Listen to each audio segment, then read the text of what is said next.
తెలంగాణ రాష్ట్ర ప్రభుత్వం కొత్త రేషన్ కార్డులకు సంబంధించి తాజా సమాచారాన్ని అయితే మనకు అందిస్తూ ఉందండి. వారం క్రితం జరిగిన రాష్ట్ర కేబినెట్ లో ఈ మేరకు రేషన్ కార్డులను లబ్ధిదారులకు అందించడం కోసం మంత్రివర్గ ఉపసంఘం వేసి ఆ సంఘం ద్వారా విధి విధానాలను రూపొందించి ఆ మేరకు అర్హులైన వారికి కొత్త రేషన్ కార్డులు ఇవ్వాలని ప్రభుత్వం ఇప్పటికే మంత్రివర్గ తీర్మానం చేసిన నేపథ్యంలో తాజాగా ఈ రేషన్ కార్డులకు సంబంధించి మంత్రివర్గ ఉపసంఘాన్ని నియమిస్తూ ప్రభుత్వం అయితే ఉత్తర్వులు జారీ చేసింది. ఈ మంత్రివర్గ ఉపసంఘానికి పౌర సరఫరాల శాఖ మంత్రి ఉత్తమ్ కుమార్ రెడ్డి గారు చైర్మన్ గా ఉండగా ఈ సంఘంలో సభ్యులుగా పొంగులేటి శ్రీనివాసరెడ్డి గారు, దామోదర్ రాజనరసింహ గారు ఉండగా ప్రభుత్వ కార్యదర్శి హోదాలో పౌర సరఫరాల శాఖ కమిషనర్ డిఎస్ చౌహాన్ గారు అయితే ఉంటారు.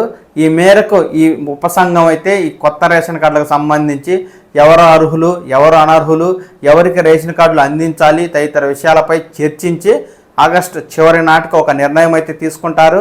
ఆ మేరకు కొత్తగా గైడ్లైన్స్ని విడుదల చేసి సెప్టెంబర్ నెలలో కొత్త రేషన్ కార్డుల జారీ అయితే చేస్తాము అంటూ ఈ మేరకు ప్రభుత్వం ద్వారా మనకైతే తాజా సమాచారం వస్తూ ఉందండి.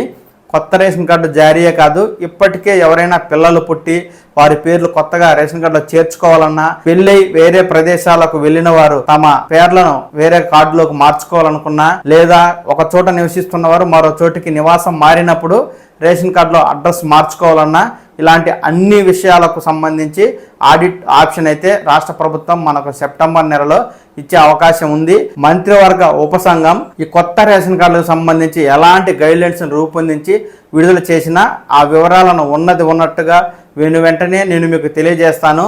ఈ సమాచారాన్ని మీరు మొబైల్ ఫోన్ ద్వారా చూసి తెలుసుకోవడం కోసం ఈ పవన్ టాక్స్ తెలుగు ఛానల్ని లైక్ చేసి సబ్స్క్రైబ్ చేసుకోండి. నమస్కారం.